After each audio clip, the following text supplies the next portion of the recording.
Liverpool have got a striker that people are starting to talk about as well. In truth, they have been since he arrived at Anfield, amidst the talk of Mo Salah and Alexander Isak.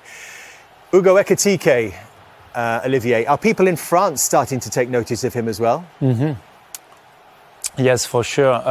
He is now part of the French squad, even if, as I said, there's so many talented strikers in that team. I think he's got a good chance to be called for the World Cup. It was not easy for him when, they signed Isaac for so much money. But at the end, I think at the end he plays a lot of games and he's quite efficient and he's a good finish. He finished well, quite quick with composure. In a box, he's got that ability to finish well the work of the team. He can play on the side, so versatile, and I think brilliant strike. Do you think he can play alongside Isak, or do you think it's one or the other? Why not? Why not? If you want to play, he can play on a wing and Isak as a number 9. Depends, the team you face. If you know you will have the ball all game. It's another strength to your... Will he have to play wide if he's to play to France? Does Mbappe see himself as a central striker now when he plays for Real Madrid? Or would actually Mbappe maybe play wide and Ekitike through the middle? In the starting 11, it will be Dembélé for me on the left, Mbappe central, and on the right side maybe Désiré Doué for me. Does Mbappe decide where he plays? I think he feels more comfortable now as a number 9 because in Madrid he's playing number 9. So, but if he wants to play on the left, maybe There's Marcus Thuram also. There's big competition in France, Certainly is. So many quality footballers in that French team, and sure to be a threat in that World Cup, whether Ekitike makes it or not. He made it into the Finalysis Team of the Week. Where we ask the Finalysis supporters to make their selections out of a score of 100. And you can see that Sunderland dominate the defensive positions. Only Murillo's Nottingham Forest breaks up that back 5. Also Xhaka in the midfield, reflecting their derby success over Newcastle United. Big score for Sangare as he signed off for the African Cup of Nations with a good goal and an assist for him there as well. And that front 3 of Hudson-Odoi, also with a big score, and Ekitike with Harry Wilson. Sean Dyche with the score of 93 as manager. Forest fans were certainly feeling very generous. So Hugo Ekitike there in a 4-3-3. This was a little bit different, Jamie, for Liverpool midweek. Now, there was a lot of pressure on Arne Slot as they headed to San Siro midweek for the Champions League. And this was the team that they went with from the start.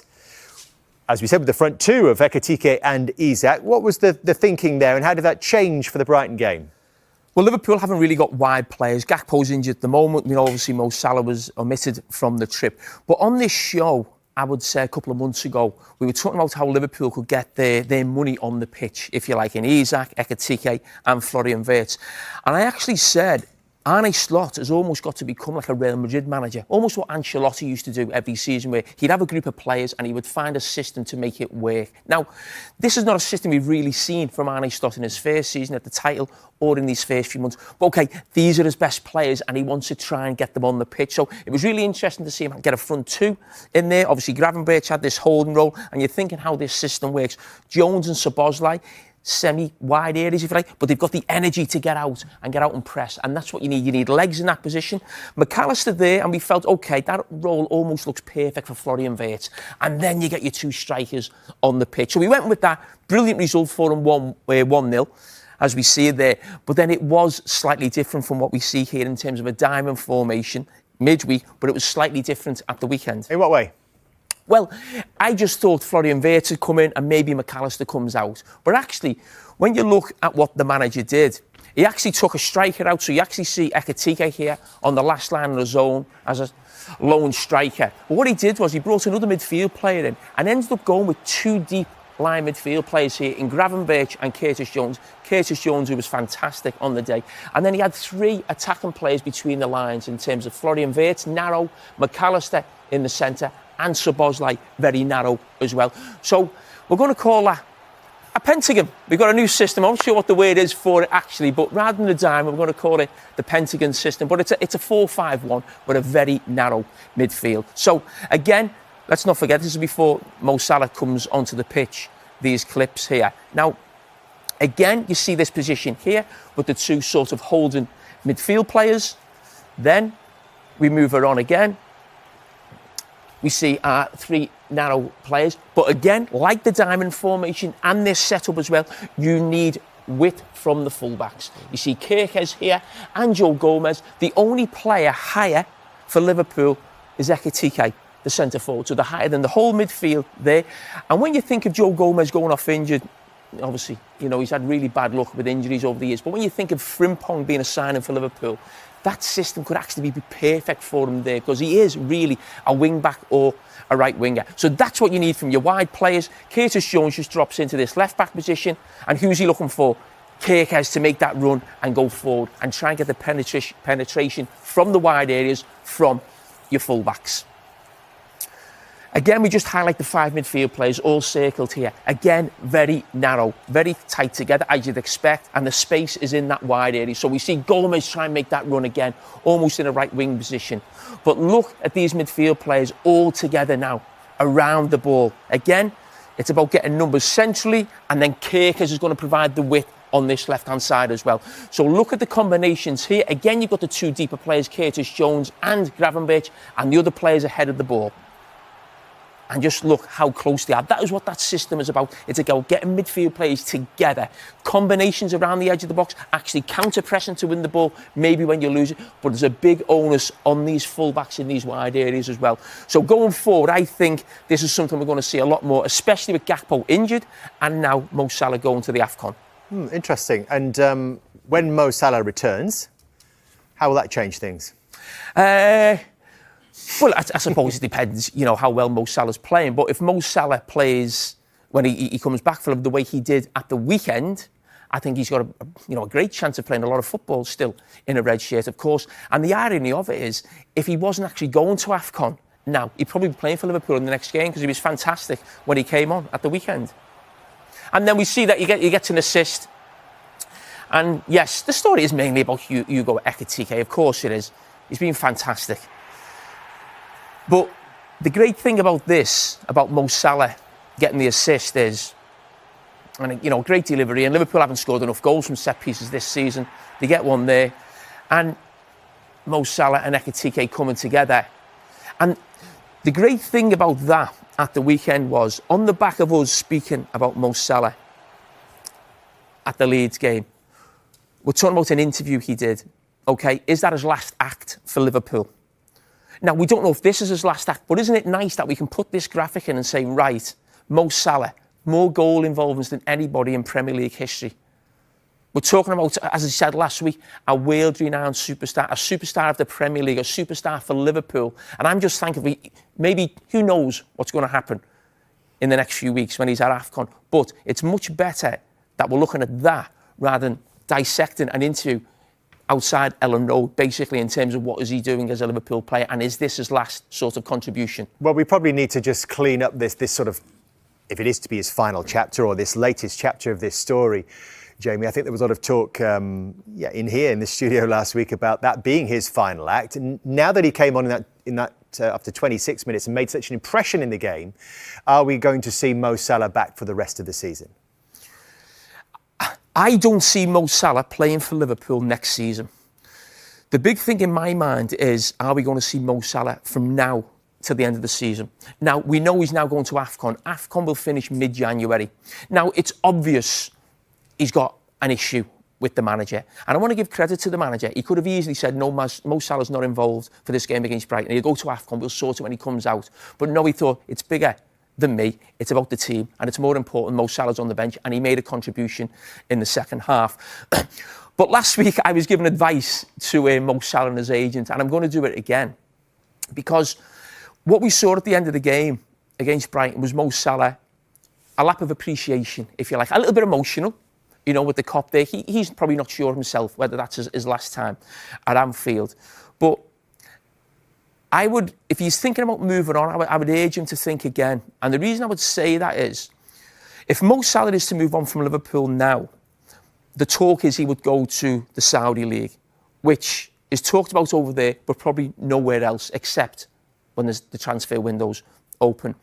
Now, Mo Salah's not going to move and leave Liverpool to go to Barcelona or Real Madrid. We just mentioned the Saudi League.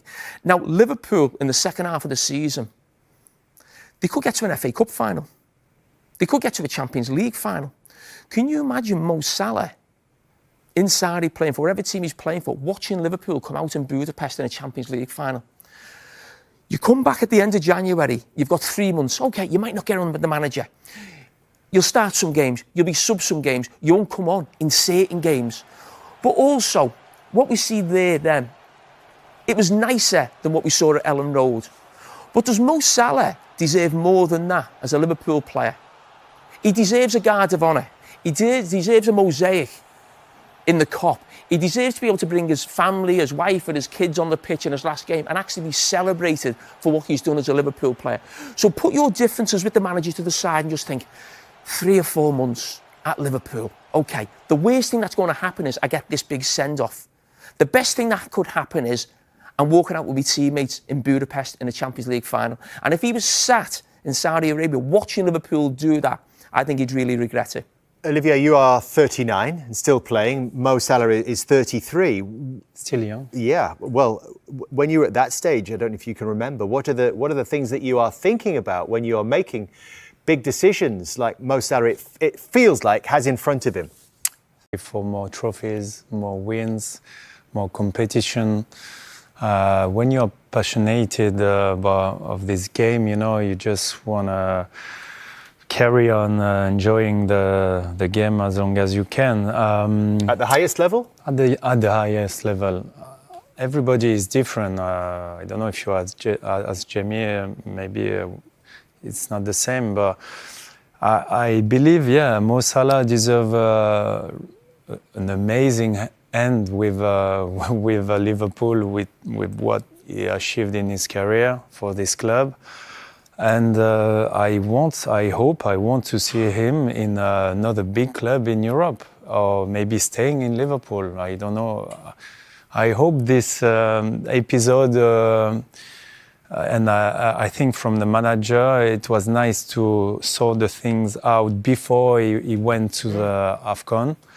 And then we restart a fresh start after the AFCON. And why not to win some trophies? But I still want to see Mo Salah perform in Europe, if you ask me.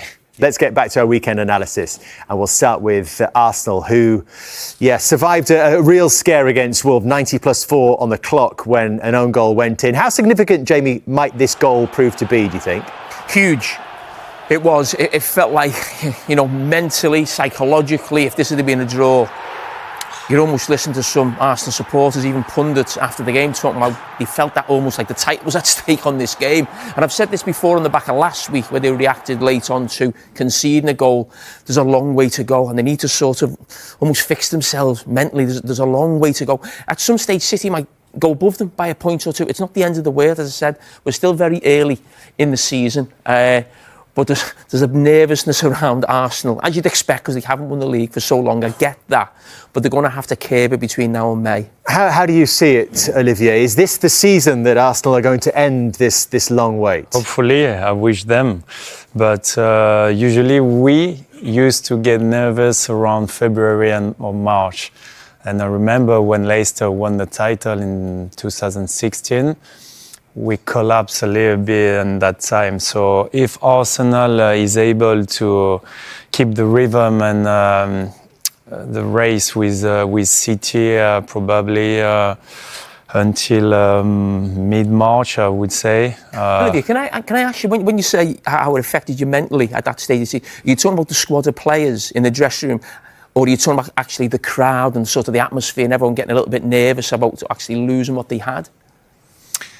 Can you say again? Sorry. Sorry.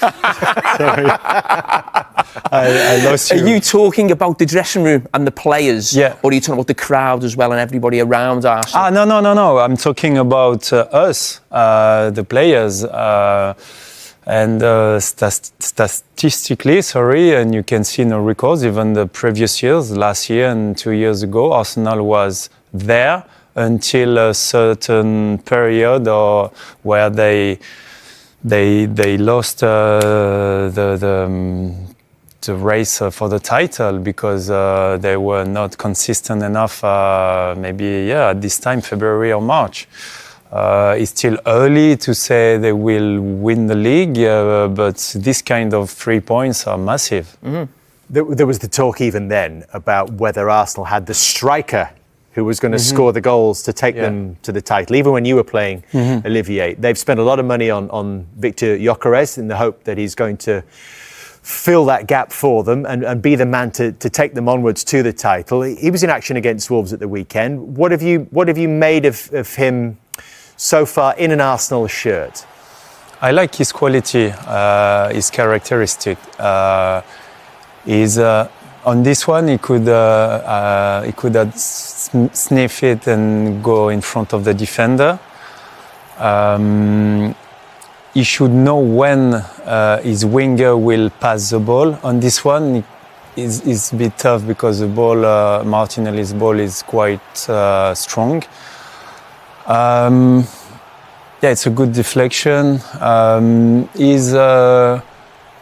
He's quite complete as a striker, and I like the fact that he's always fight, and he's making good runs in the box. On this one, I would have played quicker to Merino and then to go on the side and create a chance. But he's doing really well this kind of thing. In a duel, he's strong. He can turn and finish. I think, we just need to give him a bit of time, and he's got everything a good striker require for the top level, and he need more game time and confidence, and I think Mikel Arteta gonna give him. Mikel Arteta certainly has options now, growing. 4 possibilities really with the return of Gabriel Jesus, who we've seen in the last couple of games, and also Kai Havertz, who we think is getting closer, maybe from the start of 2026. He's only a couple of weeks away. And this is what they have contributed in the Premier League since the start of last season, these 4 different options, with their minutes per goal and assist across the bottom. And that tells us that Merino is probably the most efficient so far, and Gyökeres the least efficient. Is there one here that you think Mikel Arteta will turn to that is going to deliver the title for them this season? Mikel Arteta is a lucky manager to have these 4 players up front. Competition is good for the squad. I will say Gabriel Jesus coming back after a long injury, so we need to give him more time. Kai Havertz, more or less the same. Merino is doing a good job also up front, even if he's not a proper number 9. And I want to see as still a number 9. I want to see Gyökeres succeed in that team.